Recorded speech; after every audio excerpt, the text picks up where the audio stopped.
Okay, Mr. Gooding and Mr. Terani, I just emailed it to everybody in the docket, so I'm going to distribute them now.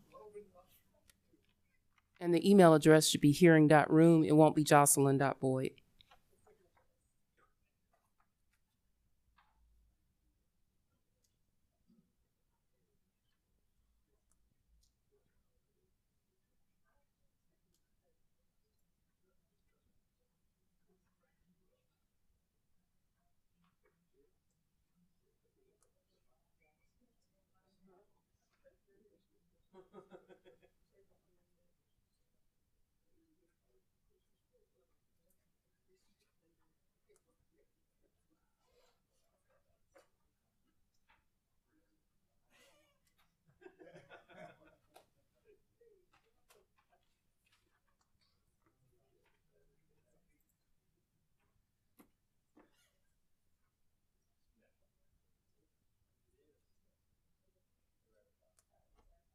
Okay, yes, sir, I'm ready. Thank you. 5, 4, 3, 2, 1. Good morning. We are here at South Carolina Public Service Commission. It's approximately 10:30 on Tuesday, March 17th. We are proceeding with a rulemaking proceeding under 2025-191A. We have before at 9:30 had 2025-192A. We've had some parties join us. So first in the hearing rooms, Commissioner Britt, Commissioner Caston, Commissioner Whitfield, and Vice Chair Williams. I am Chair Powers. Joining us virtually is Commissioner Henley and Commissioner Belser. Since we've had parties join us, I'm going to ask that the parties go through the list again and identify themselves for the record, beginning with Dominion Energy.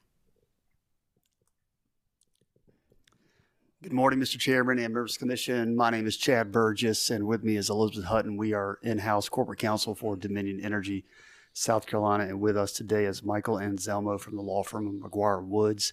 He serves as the company's outside counsel. Thank you. Thank you very much. Duke Energy, Carolina's in progress. Good morning, Mr. Chairman, members of the Commission, Tekla Henderson and Lyle Trawick on behalf of the companies. Thank you very much. South Carolina Department of Consumer Affairs. Good morning, Mr. Chairman. Roger Hall with the department. All right. Office of Regulatory Staff. Thank you, Mr. Chairman, members of the commission. Ben Mustian on behalf of ORS. All right. Are there any other parties available? Please identify yourself. Yes, sir. Thank you, Mr. Chairman. Tracy Green with the law firm of Burr Foreman. I'm here on behalf of Palmetto Broadband Coalition. I'm also in the docket on behalf of Lockhart Power Company, but I'm not here today on their behalf. Thank you very much. Morning, Mr. Chair. Jason Richardson of McGuire Woods LLP on behalf of Piedmont Natural Gas Company. Oh, you on the list? I got you. Sorry. Head of the jumping the gun. Are there any parties online besides Mr. Torini, who is here on behalf of Nexus Water Company, South Carolina Utilities? Any other parties? Morning, Chair Powers, members of the commission. This is Thomas Gooding with the Southern Environmental Law Center. Thank you, Mr. Gooding. Glad to have you. All right. Ms. Okay. Boyd. Yes, Mr. Chair. So, like our previous hearing in 192A, I'd like to ask you to consider marking for identification and entering into the record as the first hearing exhibit the notice of drafting and transmittal letter published in the docket management system, also the proposed regulation published in the docket management system, and verification of the proposed regulation, please. All right. The DMS notice of drafting, transmittal letter, proposed regulations, and verification will be placed in the evidence as exhibit number 1. Are there any objections? Okay, Mr. Chair, I ask you to please mark for identification and include into the record as composite exhibit number 2, the notice of drafting published in the State Register on November 28th, and the proposed regulation, including the substance of the proposed regulation that was published in the State Register on January 23rd, 2026, as the next hearing exhibit. All right. The State Register Notice of Drafting and Proposed Regulation will be Exhibit number 2.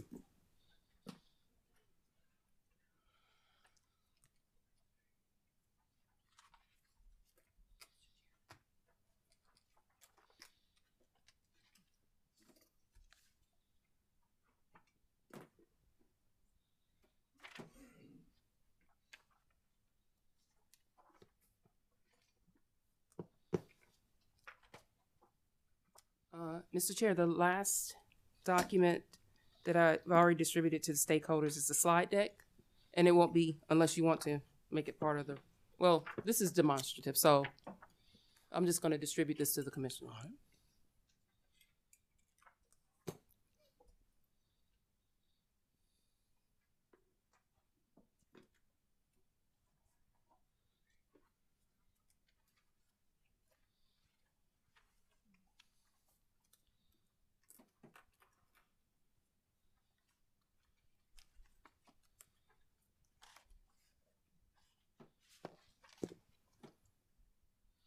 Okay, Mr. Chair. Thank you, Ms. so- Boyd. Yes, sir. May we display what's on the information on the desktop, please? Thank you so much. So the slide to Mr. Chair just contains information that I just stated regarding the publication of the notice of drafting and the proposed regulation in the state register. This docket, like the previous docket, was initiated by a commission order. On June 19th of last year, the commission instructed the clerk to schedule workshops as necessary and to initiate a rulemaking related to new and/or amended procedural requirements of Act 41 of 2025. So the order was issued on June 19th. On July 10th, the clerk's office issued its first notice of workshop for docket 2025-191A, Mr. Chair. And in that notice, the clerk's office scheduled its first workshop for the docket on Friday, August 22nd. The clerk's office also published draft regulations for the public's consideration. And those regulations at that time included proposed changes to 103.832, subpoenas and subpoenas duces tecum, 103.833, written interrogatories and requests for production of documents and things, proposed changes to the 103.834, depositions, 103.842, order of procedure, and for the public's consideration, a new regulation regarding allowable ex parte communication briefings, 103.817.2. On August 29th, the commission staff scheduled a workshop regarding site visits and educational tours. And that notice stated that a workshop had been scheduled for Friday, September 19th. In that notice, the staff included, the clerk's office just included a copy of section 58-3-260I, which references site visits and educational tours. Thereafter, on September 16, 2025, the clerk's office issued a notice of follow-up workshop on customer complaint matters. And some draft procedures were included in that notice. The notice stated that the staff was scheduling a follow-up workshop specifically to discuss customer complaint matters. And that workshop was scheduled for October 3rd and was held on October 3rd of last year. On October 7th, the clerk's office issued a rescheduled notice of follow-up workshop on site visits and educational tours. The clerk's office included within that notice of workshop draft site visits and educational tours procedures. So those follow-up workshops on site visits and customer complaint matters, the initial discussion began first in August. And so the clerk's office was just following up on communications or conversations held during the initial workshop. Next, on October 21st, the clerk's office issued a notice of follow-up workshop regarding more of the procedural issues, meaning discovery, subpoenas, written interrogatories, requests for production of documents and things, and they scheduled the updated draft regulations workshop, which is another follow-up workshop, on Monday, November 10th.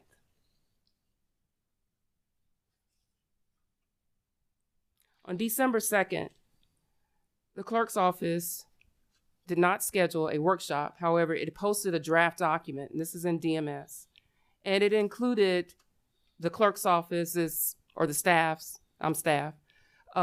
thoughts about I considered the feedback from the workshops, and wanted the public to be aware of what I thought the language the regulations should reflect. And that was on December 2nd.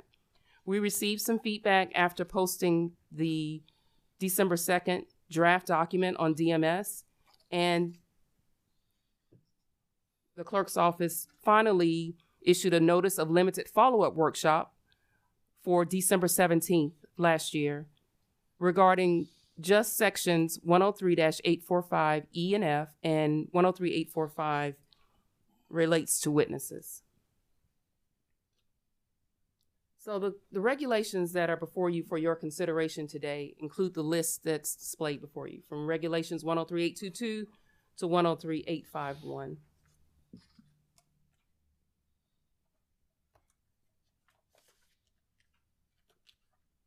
I will state, Mr. Chair, as it relates to the customer complaint matters, the commission issued an order. I won't call it restructuring the procedures for customer complaint that are filed with the commission. So that issue has been disposed of by commission order. As it relates to site visits, after feedback from interested stakeholders, we did not propose a regulation for site visits. We had discussions, for example, about the certifications that need to be filed and other documents that need to be filed after a site visit, but decided not to proceed with the regulation at this time. So that's why you don't see those topics included in this list. It's outlined in Act 41, though. It is, yes, sir. Yes, sir. There was one issue, for example, there is a summary that is supposed to be filed. And so we discussed, well, who is supposed to file that summary? The Act doesn't give a specific deadline for filing the summary. So we talked about issues like that too, that aren't specifically prescribed. Thank you. Okay, Mr. Chair, if we move on to 103-822, signature and verification. And I'm using, Commissioners, that same document that we did in the prior hearing, the document that it should be in the last document that I gave you, and it's after the word text. Of course, that's what we're reading. Okay, so verification, this proposal makes it very clear that a party or a person won't have to guess whether or not the commission wants or needs a verification to be filed with a pleading. The proposed language says a verification under oath may be required if facts are alleged to be true within the knowledge of the person filing the pleading, if requested by the commission in writing. So parties aren't left with, or persons aren't left with wondering whether or not a verification is required. The commission can just ask in writing for a verification. So that's the proposed change for 103-822, Mr. Chair. Would that just be the commission, or would a party be able to request that as far as the verification? Through the commission, they can ask it through the commission. I think so, yes, sir. Or if they want to ask the party prior to coming to the commission, I think they should be allowed to. Will be allowed to do that. All right, thank you. Mr. Chair, Madam Executive Director. Yes, sir. I understand the language clearly, and this may be forthcoming, but is there any reference to timing? Oh, for the request? Yes, ma'am. I think that if, for example, I think a procedure like this, once the clerk's office becomes aware, Mr. Vice Chair, the clerk's office can send an email to the parties of record and including the party, asking for the verification and within whatever time frame. So I think we can do that administratively. You may need it, depending on how much time before a commission meeting, you may need it within 2 days or a day. So I think that may determine on a filing by filing or case by case basis the time period needed for the request to be fulfilled. Is that what you were asking me? How long the person who is filing the verification has to file the verification?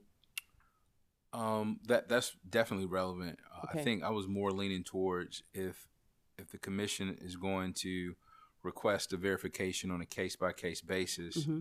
and the verification is coming at the request of the commission, when will the party know? Okay. Like when will the commission, let's say, let's run through a hypothetical quickly. I'm a party, I make a filing, the commission receives a filing, and then the commission decides we would like a verification. Mm-hmm. If I were a party, I would like to know that in advance of the filing. Yeah. Sometimes I don't know that you will necessarily know, Mr. Chair. Okay, Mr. Vice Chair. So and let me say this: okay. I could be making a mountain out of a molehill. If No. this has gone through the advisory committee and all the parties are comfortable with it and don't see it as gumming up the process, then there's no there. No, I think it's like in our previous hearing. I don't think if these are regulations, so they're supposed to expound upon what the statute says, from my view. Meaning it's supposed to be clearer. If there are questions, if we're going to create a regulation, it should be clear. So as it relates to your question and whether how much notice are we going to give the filer, should they know when they file? Well, what if the case is scheduled for hearing and then the filer requests that, this is one example that comes to mind, the filer requests the commission to use expedited review to dispose of the case. You know, that could be one scenario where we all anticipated the case being heard before the full commission here, but the party, Office of Regulatory Staff, Department of Consumer Affairs, they talked about the issues, conducted discovery, and decided, okay, we think what we filed with the commission is sufficient. We don't need a hearing. There's no need to conduct a hearing. And the commission may agree with that. And then, however, the commission at that point may decide, well, we agree with you, but we want you to submit verifications. That's one example. So I don't know that they will always know at the beginning. I do think it's best, as you said, that as soon as we can notify the parties, the better. So in order not to delay the decision. But if there is a way that we can define, I'm gonna our discussions at the workshop, Mr. Vice Chair, based on the current wording of the statute, I think there was some confusion about when a verification must be filed now under the current wording, based upon the current wording versus what's required by Rule 11, which attorneys adhere to. So that's why the language is there. I think we could set an internal, like we have policies or procedures and policies for some of our other administrative tasks here. We could set an internal policy about how quickly the commission needs to notify the party. I don't know that you want to define it here because there could be different scenarios. And I'm fine with that. If Okay. you're good with that and the parties are good with that, I'm fine with that. Yes, sir. What I'm trying to avoid, I just have in my memory banks, Mhm. and I don't think they're phantom memories. Right. We've gotten to a place where in my mind it's time to make a decision, and then someone says, well, we don't have any verification. Yeah. You knew that 6 months ago. Yeah. Yes, So I just want to make sure that we're comfortable that whatever we do here Yeah. doesn't create unnecessary I understand. roadblocks Yes, sir. to take more time to reach a decision than may be necessary. And the commission can consider, Mr. Vice Chair, with that, in writing at least 7 business days prior to the commission's decision. It could be you could put in, consider constraints like that so that we don't, so that the party who is waiting for a decision is not prejudiced by the commission waiting until the last minute. I'm sure that would work out. Right now in the moment, I don't have any Yes, sir.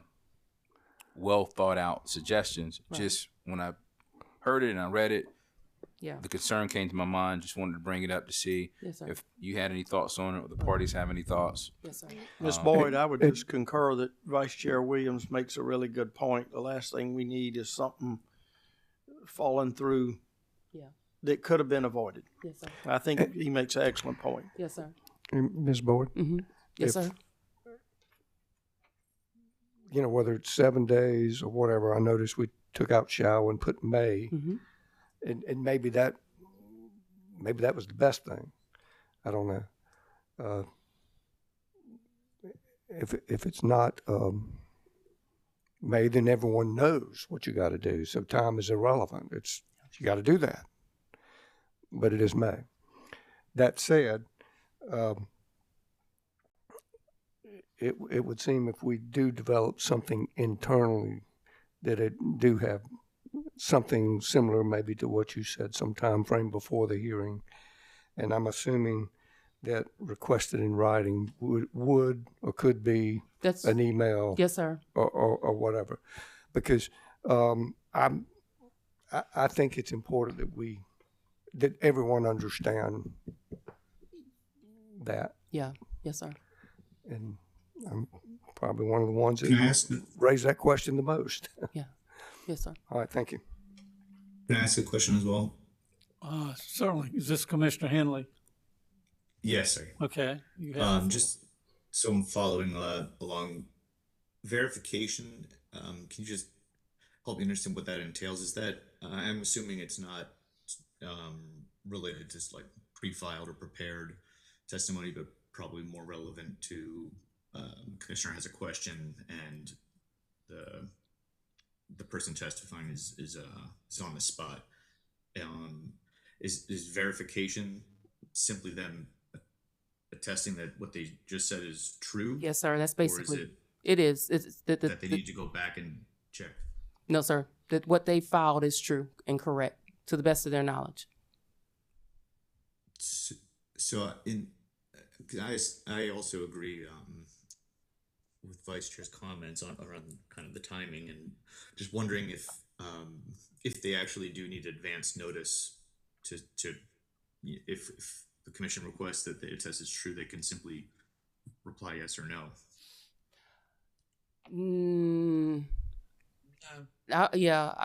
That's. I would think that they would want some type of witness signature, maybe a notary. I think it's a little more involved than just responding yes or no, Commissioner Henley.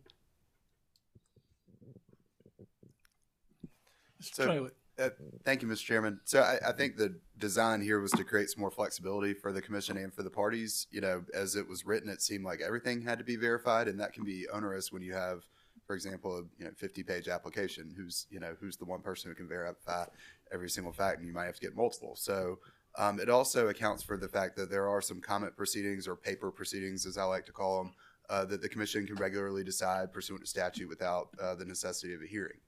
But there may be some instances in which to get more comfortable about the facts alleged, which are always pursuant to Rule 11 for everyone sitting in this room, but that a party with personal knowledge of that, wanting to verify under oath that that is a fact that the company's representing in writing. So that's when verifications really come up. This isn't really contemplated for matters that come up in a hearing. This is more for the paper side of the House, if you will. So this was to, give the flexibility of may versus shall, but then also give the commission, if they feel like they need the verifications, the ability to do that. well, and in certain instances, there would be objections about hearsay anyway. Okay. Yeah, Mr. Trawick makes a good point. Obviously, when you have pre-filed direct testimony, it's admitted under oath at the hearing. You don't need a verification, right? But the old reg kind of made it sound like you did need a verification, especially in settlement. Maybe that witness just introduces testimony by stipulation, right? This is flexibility. And from a practical perspective, Vice Chair Williams' point about timing, I don't think the parties probably matter as much about when you decide you need it verified. I think the verification is more for the commission to be able to rely on the factual allegation in the order. So as long as you have it in before the order, I think it's somewhat irrelevant to us, provided we have enough time to get it signed and notarized, because we do have to have it notarized. Well, and that could be done at a later time, but Yeah. anybody that testifies under oath, that's verification in Yeah. itself about their testimony. Absolutely right. Chair Powers. Mr. Caston. And I guess kind of going back to the engineering me, going through this stuff, you know, it becomes more clear with time.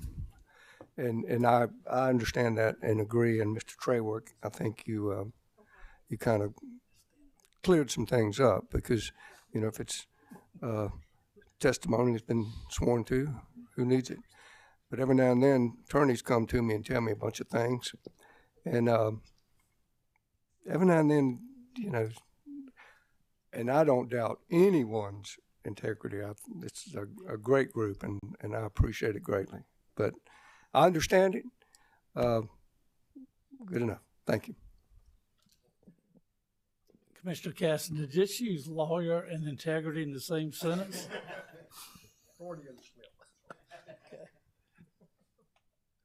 Ms. Boyd? Okay, yes, sir, Mr. Chair. Okay, the next regulation, 103.831, relates to computation of time, and we are deleting the language that says the provisions of regulation 103.831 do not apply to petitions for rehearing or reconsideration. That may be where it matters the most because that will determine those petitions for rehearing or reconsideration, there are time limits for when a party may ask the commission to reconsider its decision. So basically, the new regulation will just provide that Rule 6 of the Rules of Civil Procedure govern. So if, for example, if the last day of the computed time period, it falls on a Saturday, Sunday, or a state or federal holiday, the next day is the end of the period for which the filer has time to make a filing with the commission, to file for a petition for rehearing or reconsideration or any other filing that needs to be made with the commission. When the period of time prescribed allowed is less than 7 days, intermediate Saturdays, Sundays, and holidays are excluded. So by deleting the language, the provisions of 103.831 don't apply to petitions for rehearing or reconsideration. Rule 6 of the Rules of Civil Procedure govern computation of time for everything. We don't exclude petitions for rehearing or reconsideration, and that's all it does. Did you want to ask the parties, Mr. Chair, if they have? I mean, the stakeholders. They have any comments? Okay. Thank you, Mr. Chair. Thank you. 103.832, subpoenas and subpoenas ducus tecum. This regulation, we are asking you to consider amending to state that a party of record may request in writing or ask the commission or its designee for leave to issue a subpoena or subpoena ducus tecum. And that the South Carolina Rules of Civil Procedure govern the manner and the service, the content, so on and so forth, of subpoenas and subpoenas ducus tecum. And that's the extent of that change.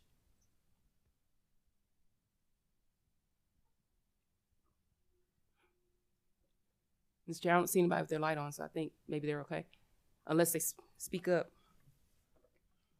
If I may, Chair, that's kind of what I'd like to know too. I mean, if as she goes through these things, I'm assuming if anybody has any issues, they're going to raise your hand, shout, do something. Good, I appreciate that. All right, I see heads nod, but. Okay, Mr. Chair, on 103.833, written interrogatories and requests for production of documents and things. As you know, in Act 41, the commission is required to issue a procedural schedule related to discovery and each phase of the proceeding, including the application, discovery on the application, direct testimony of the interveners, rebuttal testimony, and surrebuttal testimony. So in 103.833 for written interrogatories, and which is under Section B, and then under Section C, request for production and production of documents and things, staff tried to make the changes consistent. So, for example, for both of those types of discovery, they shall be served in conformance with the Commission's discovery procedural schedule. Such discovery must be completed in no less than 10 days prior to the date for commencement of the hearing, except upon showing of exceptional circumstances or surprise, and that's in Act 41. I'll find my copy in just a second. Or otherwise upon agreement of the party in receipt of the request. The next language that you see regarding the procedural schedule is included in Act 41, that the procedural schedule shall include dates for completion of written interrogatories or requests for production of documents and things for each phase of discovery. The last sentence of, for example, paragraph B, the person upon whom interrogatories have been served shall serve a copy of the answers and objections within the time designated by the Commission's procedural schedule, but not less than 20 days after service thereof. And we've proposed adding the language, unless a shorter time period is agreed to by the applicable parties serving and responding to the interrogatory or serving and responding to the request for production of documents and things. The changes in both sections should be very similar. When I say sections, I mean Section B, which relates to written interrogatories, and Section C, which relates to requests for production of documents and things. I think you would probably get some feedback on this one, Mr. Chair. Well, first, let me say, could we add the word reasonable interrogatories and reasonable requests for production of documents? Okay. Mr. Anselmo. No objection to that. That would be phenomenal instead of the 30,000 we get now. Agreed. No, I kid. We've talked a little bit about this regulation in other dockets already. I'll just say that there was a lot of collaboration in arriving at, I think, this approach to the tension between the time needed to respond to discovery and then cases, especially with shorter compressed timelines. I just would like to flag that in cases with shorter compressed timelines, it's not possible to give 20 days for everybody to respond to discovery. So that rests on the party with the burden of proof to be magnanimous and consent to the discovery procedural schedule, right? Otherwise, we have to come to y'all for good cause. So it's a lot of discovery. It takes time. I think even the parties propounding discovery understand that. So it's a long way of saying this is a good compromise, but there could be in the future an instance where we can't agree and we might have to see you for that good cause shown. So that never really happens here because we're all pretty friendly with each other, but it could. Well, and like you say, we do have statutory deadlines now in getting things done. So we do encourage cooperation. Thank you, Mr. Anselmo. Any further comments? Chair Powers, this is Thomas Gooding with SCLC. Thank you for giving us an opportunity to respond. We have laid out our concerns in our written comments, and we appreciate hearing Mr. Anselmo's comments as well. We do continue to have some concerns with this last part of the proposed rule 103833, specifically establishing the default 20-day response deadline. We're concerned that this new language is unnecessarily restrictive and potentially doesn't reflect the initial purpose of the proposed amendment.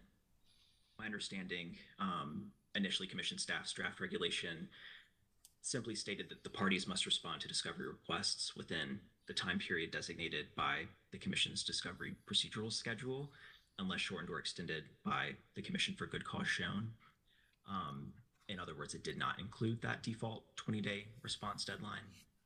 Subsequently, participants expressed concern that given how quickly some cases proceed, discovery may begin before the Commission has issued a procedural schedule. And so understandably, participants wanted to ensure that parties have some guidance about how discovery should proceed until the Commission actually issues that procedural schedule.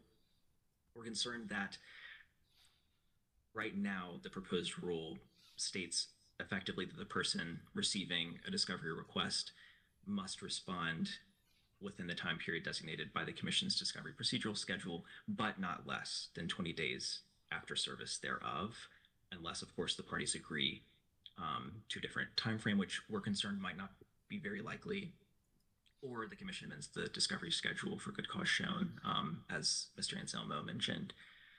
We think that instead of prioritizing the Commission's discretion in establishing the discovery schedule, that this proposed language effectively imposes a new restriction, effectively requiring the commission to establish a 20-day response deadline in its procedural schedule unless a party can show good cause to change it.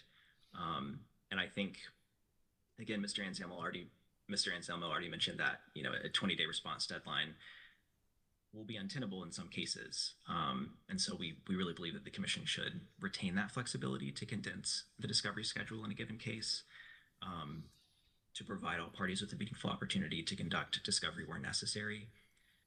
We certainly don't oppose including a backstop 20-day response deadline, but in our opinion, the rule as written is unnecessarily restrictive. And so we believe that our proposed changes that we've included in our written comments achieve that appropriate balance effectively by amending the regulation to require parties to respond to discovery requests within the time period designated by the commission, and then adding, if the commission has not yet issued a discovery procedural schedule, then the 20-day response deadline applies in the interim.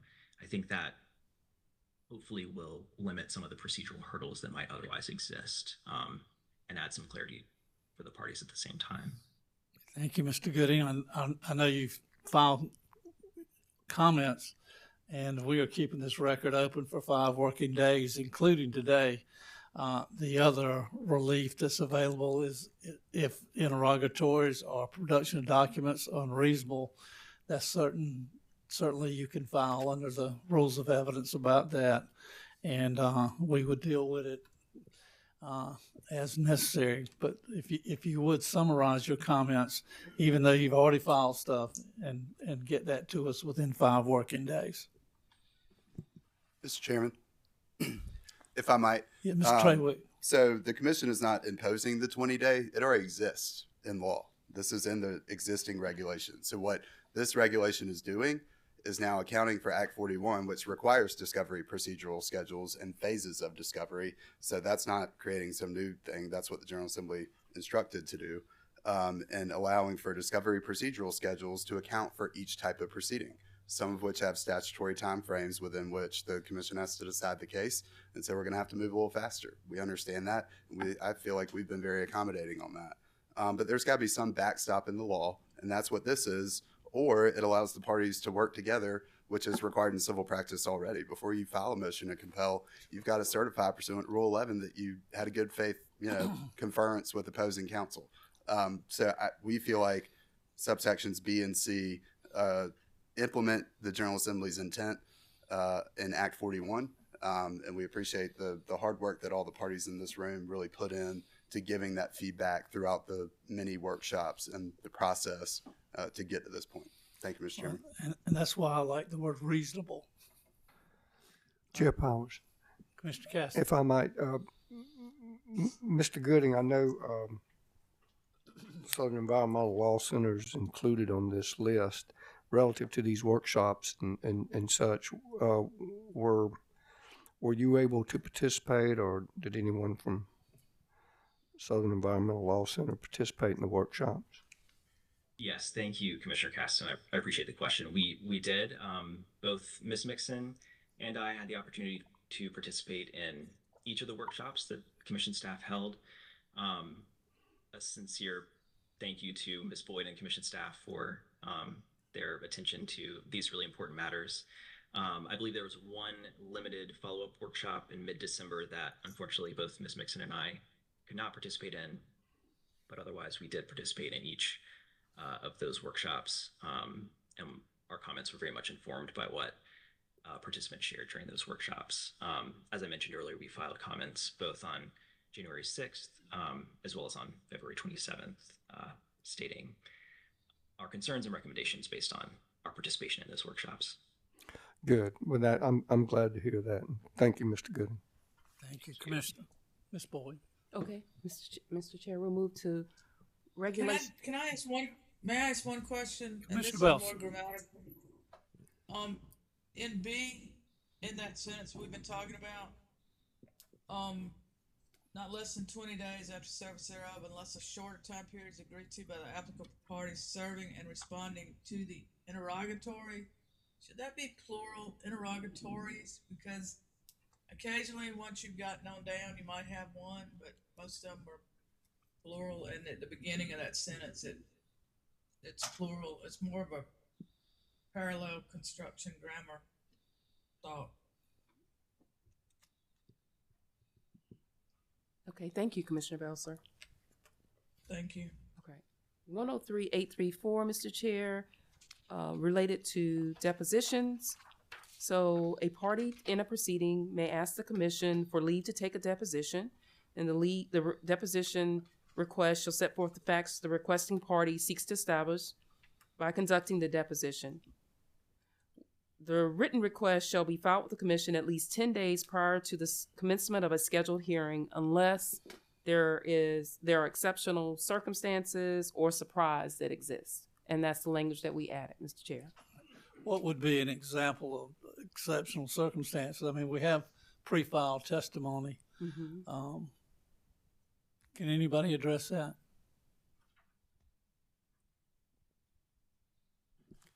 Mr. Chairman, I think that language comes from Act 41, just recognizing the 10 days before the hearing, we don't need, bombs and surprises.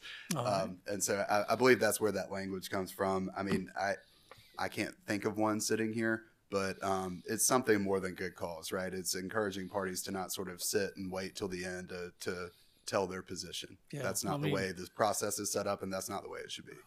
Administrative law, it's not like Perry Mason, somebody's going to come in the back door and say they did it. That's right. That's right. We want all cards on the table. Thank you. Can you display that? I was going to say, you might have heard an oral argument yesterday or the day before where such a situation could arise, where something new has been proposed and then it's introduced, and you might have a chain of custody issue or something like that that is not able to be fleshed out. You can conduct the deposition while the hearing's ongoing, like you do in circuit court sometimes. I'm not saying it's possible that it's going to happen frequently, but you might need the flexibility it provides every now and then. Mr. Chair, too, as can't remember who spoke first. Thank you, Ms. Knight. Would you display this? Whoever said Act 41, that's, I think, where this came from, Mr. Chair. No, the document camera, please. Thank you. Okay. Let's see, Mr. Chair, right here. Except upon showing of exceptional circumstances or surprise, all discovery. I think that's where that's coming. One of the attorneys mentioned, I just don't recall who. Thank you, Ms. Knight. Thank you, ma'am. Okay. All right.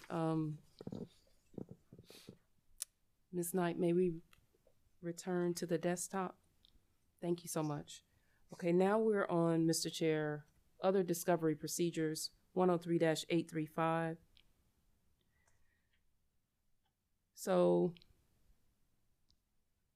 the additional language or the proposed language here just states that the party who initiates the docket or the party with the burden of proof, it says, may file a proposed procedural schedule, including a proposed timeline for discovery with the initial pleading.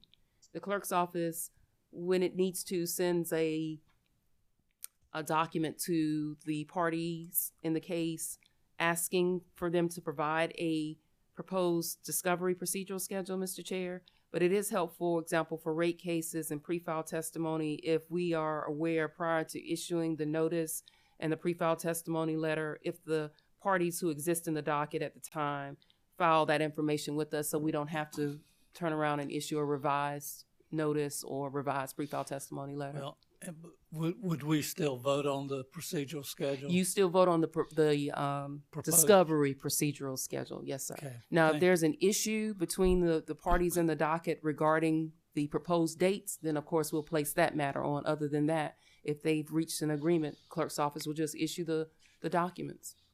Thank you. Okay.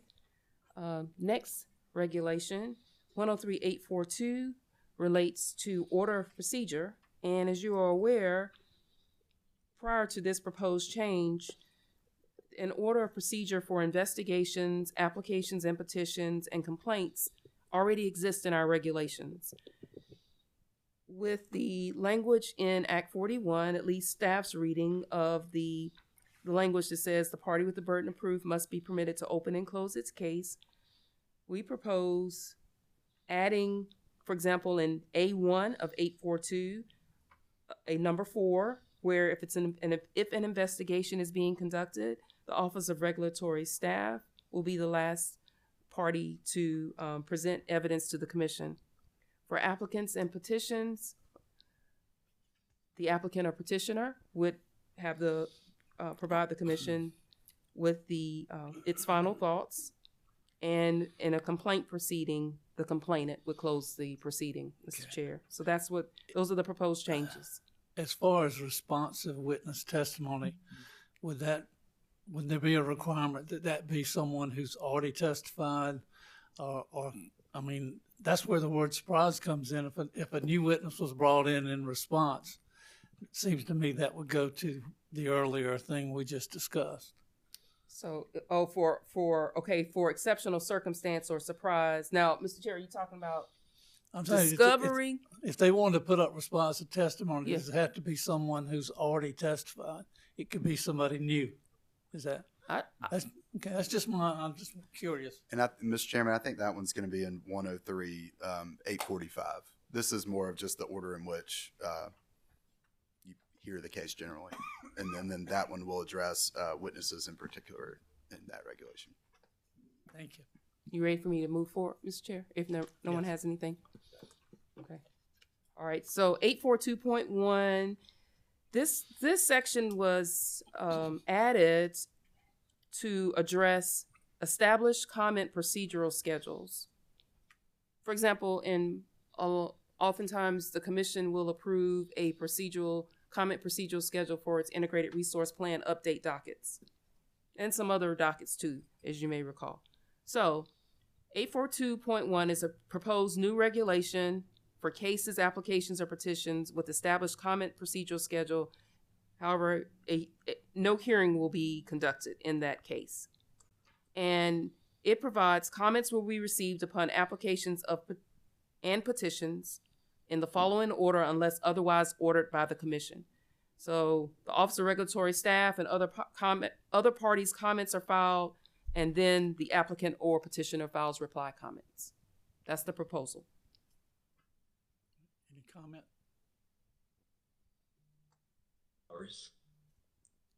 I think that's Mr. Gooding, Mr. Chair.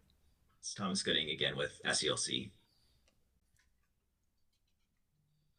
Yes, sir. We do have some concerns, again, as we laid out in our comment letter. Primarily, we believe that the commission should really retain its discretion and flexibility to decide the most appropriate procedural schedule for cases that are decided on the filings based on the specific circumstances of that case. And we think that approach is consistent with current commission practice.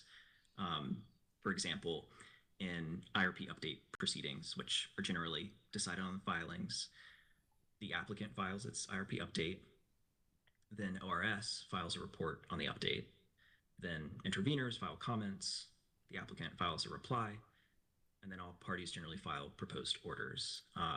On the other hand, in a proceeding concerning a new customer program, for example, the commission has followed a different, more streamlined approach.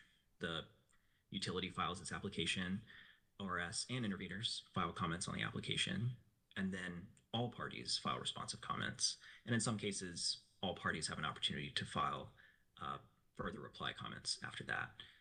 Neither of those two examples really match the proposed order of procedure for the comments only cases in Rule 842.1, because we do want to ensure that the commission retains this flexibility to decide the appropriate way to accept comments in these cases. We would propose rejecting this proposed new rule. Doing so would not prevent the commission from deciding in a given case that ORS and interveners should file initial comments followed by the applicant's reply comments, as this rule suggests, but that approach may not be the most efficient or appropriate in every case. So to the extent that it might prevent the commission from being able to easily exercise that flexibility, we would counsel against including it in the regulation. I should note, I understand some parties have stated that this is consistent with Act 41, but we would like to state that Act 41 doesn't require what Rule 103.842.1 requires. specifically with respect to the right of the party with the burden of proof to open and close its case. That is strictly a procedural provision that concerns the order in which evidence is received, in which testimony is presented, specifically at a hearing. So we, of course, defer to the Commission's judgment on this new rule, but wanted to make sure we expressed our hesitation with it. So it's your position that Act 41, as far as Section 842 is proper, but 842.1 is not in Act 41 or not required. Is that what you're saying? That's correct. That it's not required by Act 41. Okay. Thank you, Mr. Goody. I think Mr. Traywick had a... Thank you, Mr. Chairman. Act 41 clarified that the party with the burden of proof gets to open and close its case. What we've seen in these comment proceedings is that without some regulatory guidance, it's an endless game of ping pong, and there is no end to the comments that other parties want to file. And I think my friends took the position in their comments that, you know, we don't have the burden of proof in comment proceedings. Well, yeah, we do. We filed the application. We're the ones asking to get the program approved or the action that the commission needs to take. And so Act 41 establishes that the applicant or petitioner, not necessarily utilities, it can be an applicant or petitioner in any setting, gets to go last. And I think recent experience certainly counsels that this is needed so that the comments are proceed in orderly fashion and stay true to the relevance of the proceeding and don't delve into other issues. And so, you know, we respectfully disagree strongly and would ask that the commission bring some regulatory clarity to this process to help all parties involved. Thank you. Thank you very much. Okay, Mr. Chair, we'll move on now to 103.845 and 8, which relates to witnesses. New language is included in Section A. The new language states, while on the witness stand or under oath, a witness may not discuss the substance of his or her testimony with his or her counsel. After presenting testimony offered to be admitted into evidence in the record, the witness may be excused from the witness stand and permitted to freely access counsel. The witness shall be resworn if he or she presents testimony at a later time in the hearing, later phase in the same hearing. Also, there are 4 new sections included in 103.845 related to witnesses. D covers rebuttal testimony. In contested case proceedings, the applicant seeking relief from the commission shall have the right to pre-file rebuttal testimony responsive to the direct pre-filed testimony of other parties. E includes language related to surrebuttal testimony, which may be used only to respond to new matters raised in rebuttal testimony. Surrebuttal testimony is admissible at the sole discretion of the commission, and the commission may limit the scope of surrebuttal testimony that is admitted into the evidentiary record on a case-by-case basis. F covers supplemental testimony and testimony responsive to supplemental testimony. A party may file supplemental testimony in cases where new matters arise after the filing of direct testimony. Other parties of record shall have the right to respond to such supplemental testimony, subject to the right of the party with the burden of proof to open and close its case, including the presentation of responsive testimony as allowed by law. And finally, Section G, responsive testimony. The party with the burden of proof may present responsive testimony where new matters or testimony are introduced in surrebuttal or arise at the hearing, including new testimony solicited upon cross-examination from the parties or questions from the commission as allowed by law. And Mr. Chair, I will just say staff did the best that it could based on what it heard at the workshops. And we heard concerns at one of the last workshops regarding the need for regulations covering these different types of testimony. Ultimately, Mr. Chair, I think it's what you're doing now. You're going to hear from the stakeholders. But at the time, based on what we'd heard, we filed what we thought was most suitable. So I will say that. And I'm asking the parties, how does this differ from the rules of evidence?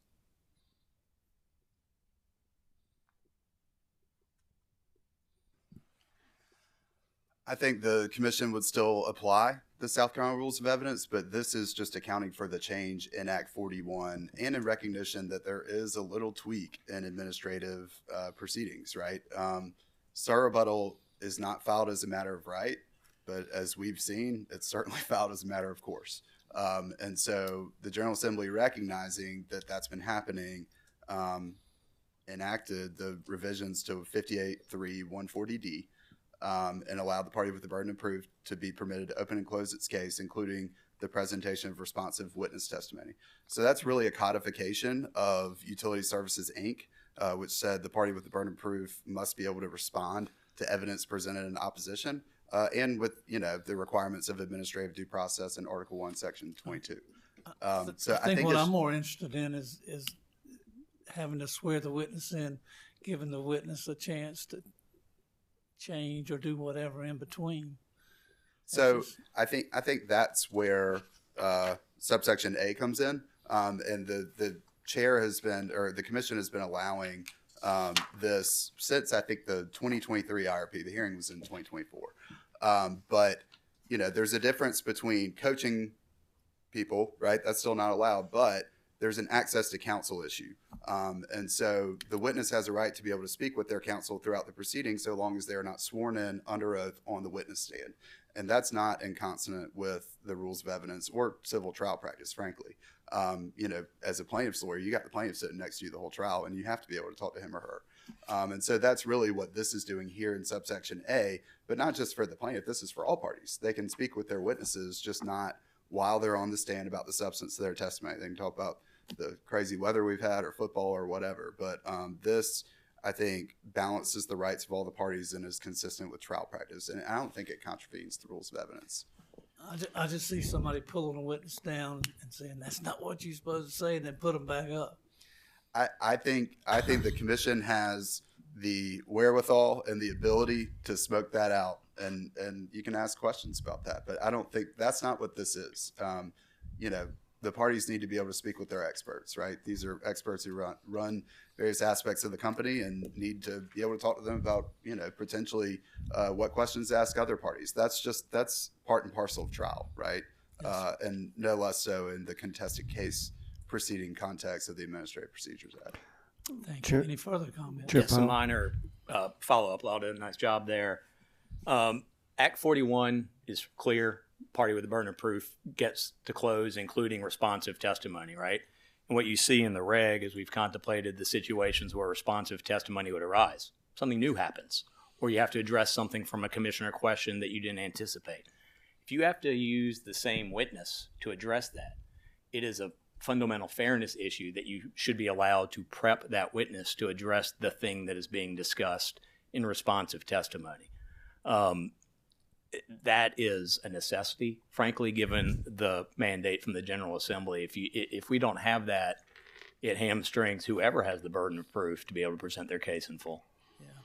Well, it seems like the procedure is that if a commissioner asks a question, they always say, "Oh, that's somebody else going to answer that." But, well, yeah. You know, it does happen where sometimes questions are asked of the nuclear fuel witness about coal procurement, and you know that situation. But if while that, let's say we have a fuel hearing come up, our coal witnesses in the back, and we're like, oh goodness, we need to have responsive testimony to address something related to purchasing.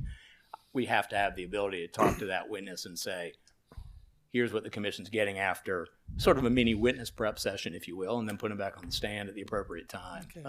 That's what it's for. Chair Powell. Thank you. Commissioner Caston. You know, thinking about that, Mr. Anselmo, that's not what I was going to comment on, but on occasion you have maybe 15 or 20 witnesses, and you find out after the fact that it was that one 5 witnesses ago. So kind of forces the issue of asking every witness, are you the one that may know the answer to this? So that's kind of a two-way street. It could also kind of be a benefit to that point when you ask for the commission. Sometimes when you ask those questions, we have to then say, well, we'll do a late filed exhibit. It delays everything. Now we can just say, hang on, we can put so-and-so back on in response with responsive testimony and address that answer right then and there. Well, what I was going to ask is appreciate Mr. Trewick's and Mr. Anselmo's responses.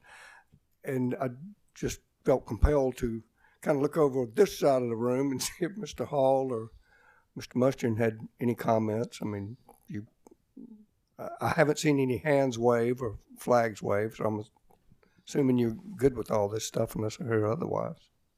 I appreciate it, Commissioner Caston. We'll have some additional comments on Section G in particular. But to Chairman Powers' question about the rules of evidence, you'll see in some of our prior comment letters that we did note, at least the way this seems to be interpreted by some of the utilities, I think it does remove the discretion. If you look at 611D in the rules of evidence, it's up to the court's discretion on whether to allow the recall of a witness. We think that some of these provisions here make it mandatory, which we think is beyond the scope of what Act 41 actually did. So, like I said, we'll reserve the rest of my comments as the discussion goes on. But to that particular question, we do think it does broaden what the rules of evidence allow. Thank you. Mr. Chairman, may I briefly respond to that? Yes, sir. So if you look at 611D, that talks about reexamination and recall. And it talks about the rule shall not limit the right of any party to recall a witness in rebuttal. Again, in a normal trial, you put on your case, there's a rebuttal, and then the plaintiff gets to reply. That's not the way it's been shaken out here. And the General Assembly, recognizing that, created this, or enshrined the right that we thought always existed, which was the party with the burden of proof gets to go last. And so here we've got surrebuttal, and now we can recall a witness in responsive testimony. It's sort of a different paradigm. So with respect to that particular one, I think you still have the discretion outlined under Rule 611. But I think in that way, a statute always is going to trump a rule of court, particularly when it's specific for this context for, utility regulation proceedings versus that being for a civil trial. So that would be our position on that. All right. Anything further? Ditto. Same. Okay, yes, sir, Mr. Chair. Moving on to 103.846 then, related to evidence. In Section A, the amended portion of Section A relates to an expedited hearing. And we just added the language at the end that states, if a party requests an expedited hearing, any part of the evidence may be received in written form and in compliance with the Commission's regulations. So, for example, if the Commission requests, if this regulation becomes effective and the Regulation 103.822 becomes effective, if the Commission requests verification after a party asks for an expedited hearing, then that would be one regulation that the requesting party would need to make sure it complies with. That's all that was added to 846. Excuse me, Chairman Powers. I apologize for going backwards and misunderstanding where we were. I did have some additional comments on 845. I thought we were kind of focusing on that Section A, and there's obviously a lot of sections there. So I just wanted to make sure while we have this opportunity that the department believes 845G is unnecessary. Again, we filed comments on this. I think we filed 3 different comment letters. I will note that our prior comment letters will reference an 845F, which is where this was originally proposed. And the short of our testimony is that we think G creates a new form of testimony that is not found in Act 41. We believe if the legislature wanted to allow responses to surrebuttal testimony, they easily could have said that. We've seen additional provisions in Act 41 about discovery and surrebuttal testimony, so they're obviously aware surrebuttal exists. The way we read it is that responsive testimony, presenting your responsive testimony is presenting the company's rebuttal testimony. They have a right to open and close their case. No one's arguing that. But this piece about including the presentation of responsive testimony, we think goes beyond Act 41. We believe that the provisions in 842 that have already been addressed where the applicant or petitioner now gets to go last, whereas before the Office of Regulatory Staff would go last, fully addresses that. So again, just while we're here, wanted to make sure that it's understood that the department still believes 845G is unnecessary and should be removed. Thank you. Mr. Chairman, briefly. The party with the burden of proof must be permitted to open and close its case, comma, including the presentation of responsive witness testimony. I don't think that could be any more clear, and that's not the same as pre-filed rebuttal testimony. If you look within Section 2 of Act 41, codified as amended at 58.3.140D, it uses these terms differently. It says the applicant seeking relief from the commission shall have the right to pre-file rebuttal testimony responsive to the direct pre-filed testimony of other parties. So it's talking about pre-filed rebuttal testimony. Why would it then use a different term to reference the same thing? It wouldn't. It said the party with the burden of proof must be permitted to open and close its case, including the presentation of responsive witness testimony. So to adopt that reading, we think would contravene plain, ordinary meaning of the statute, clear legislative intent, the canon that, words are read with the company they keep, right? And so you have to read them as a whole, not in isolation. I believe my friend wants to focus on just the word responsive, but that's not the whole phrase as it's used for either of those.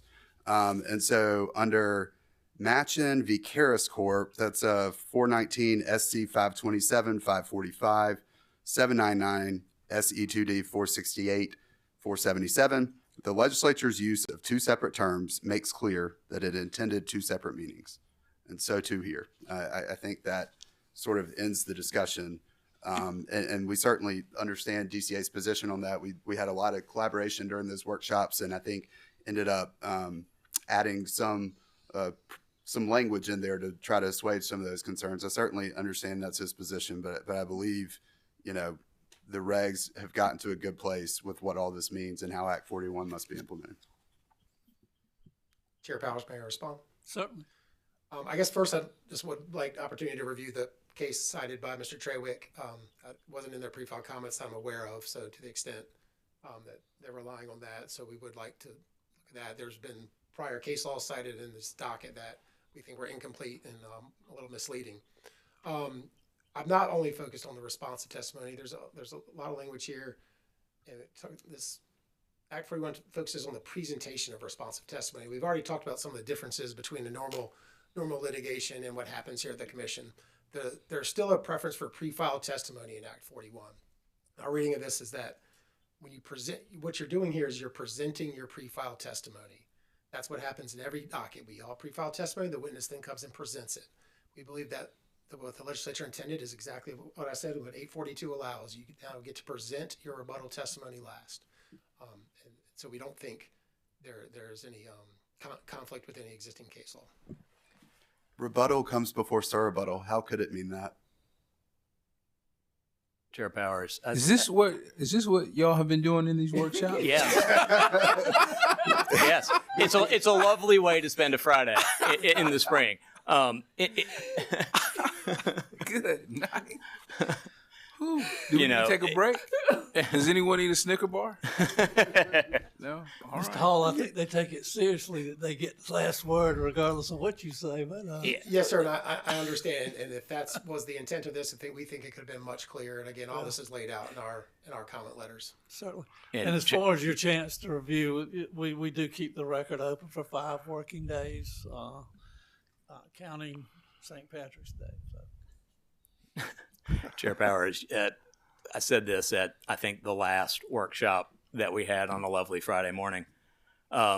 We do a lot of complicated things in front of this commission, and it's hard work.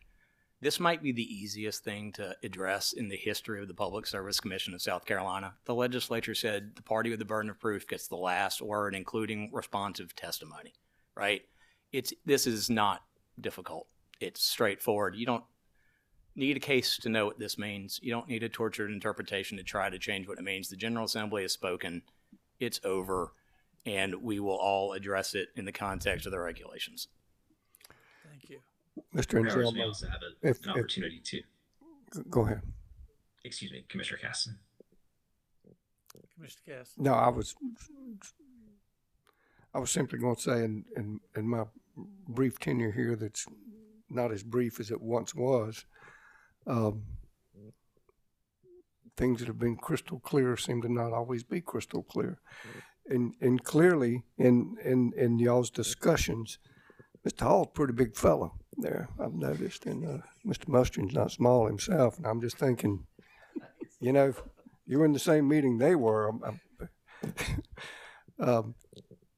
But that said, I think this has been interesting. I'm really hate I missed your Friday morning meetings from all this, but that's all I had, Chair. Thank you. Well, and as far as the history of the Public Service Commission, I think Mr. Whitfield was on the commission back in the 50s and the 60s.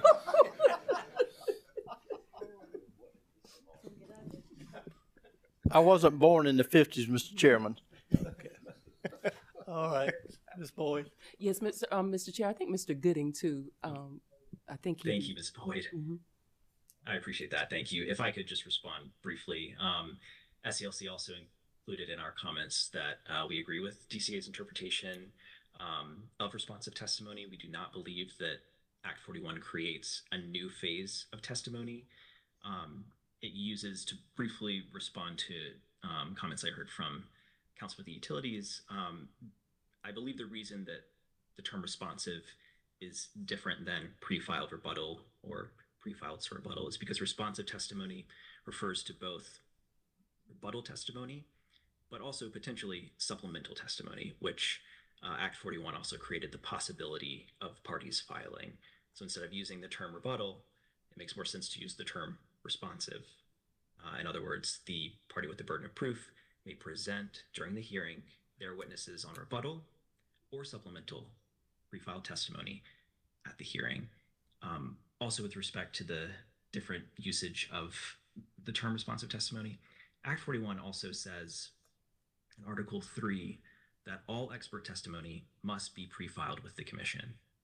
And then it goes on to say, with responsive expert testimony of non-applicants being received with enough time for the applicant to meaningfully respond. This says two things to me. One, all testimony must be pre-filed. And two, that responsive testimony as a term doesn't just apply to the party with the burden of proof. It's a general term that encompasses surrebuttal or supplemental testimony or rebuttal testimony. And I think that it goes to the issue that I believe Mr. Hall raised, clarifying whether ORS or the party with the burden of proof has the right to present their witness's case last during a hearing. I think that's what Act 41 made clear. It did not create a new form of testimony. Thank you, Mr. Gooding. Any further comments? Mr. Chairman, I'll invoke another canon of statutory construction. A specific trumps a general, right? The provision we're looking at here, responsive witness testimony is housed in the sentence that only relates to the party with the burden of proof and their right to open and close. It can't apply to everybody. And so we just think that's a torture reading. And finally, I would take a little issue with the word participate in the proceedings. They certainly attended everything, but SCLC did not offer comments until after these regulations were posted.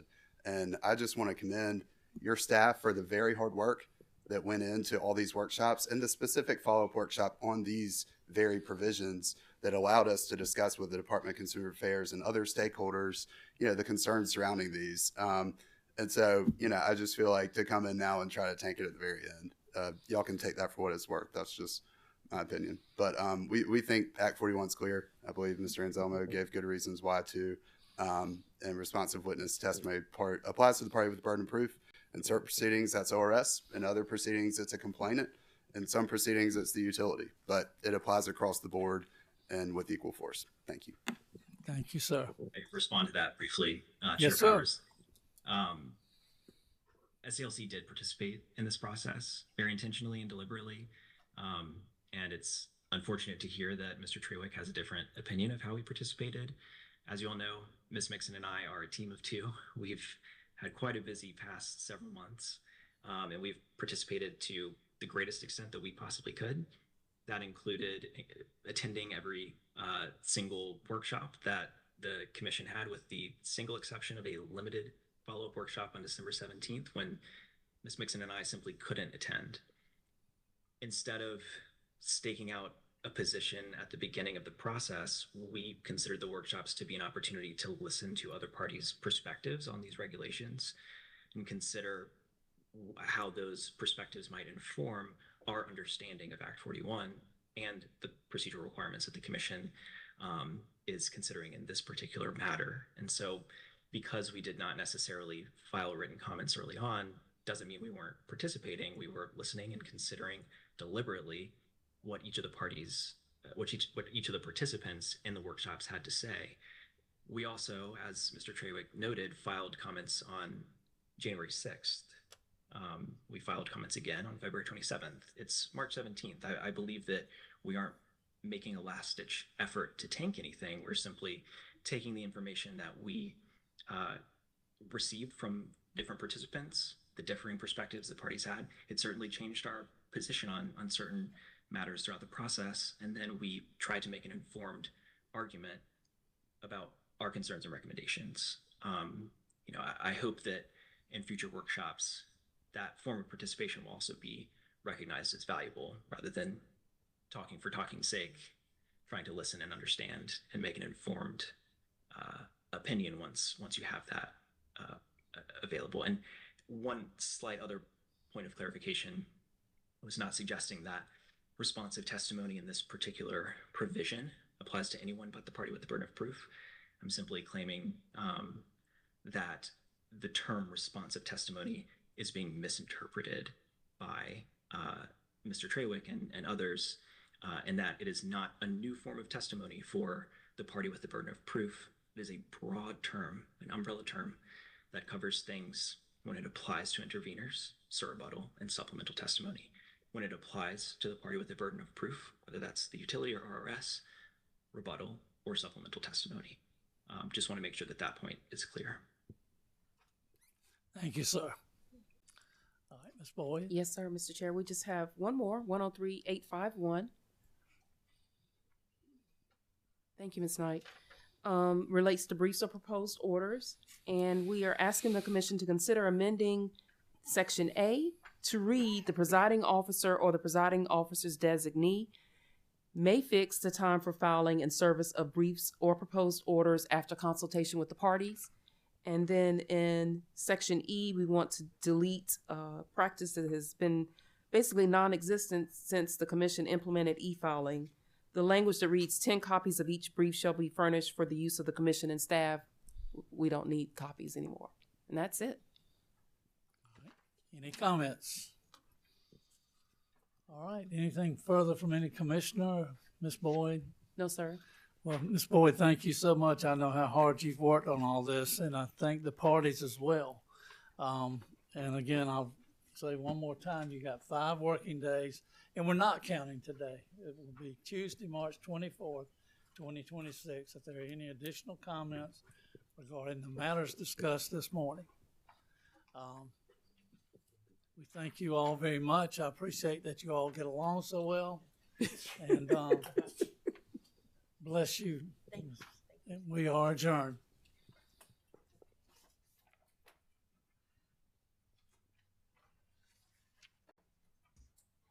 Thank you.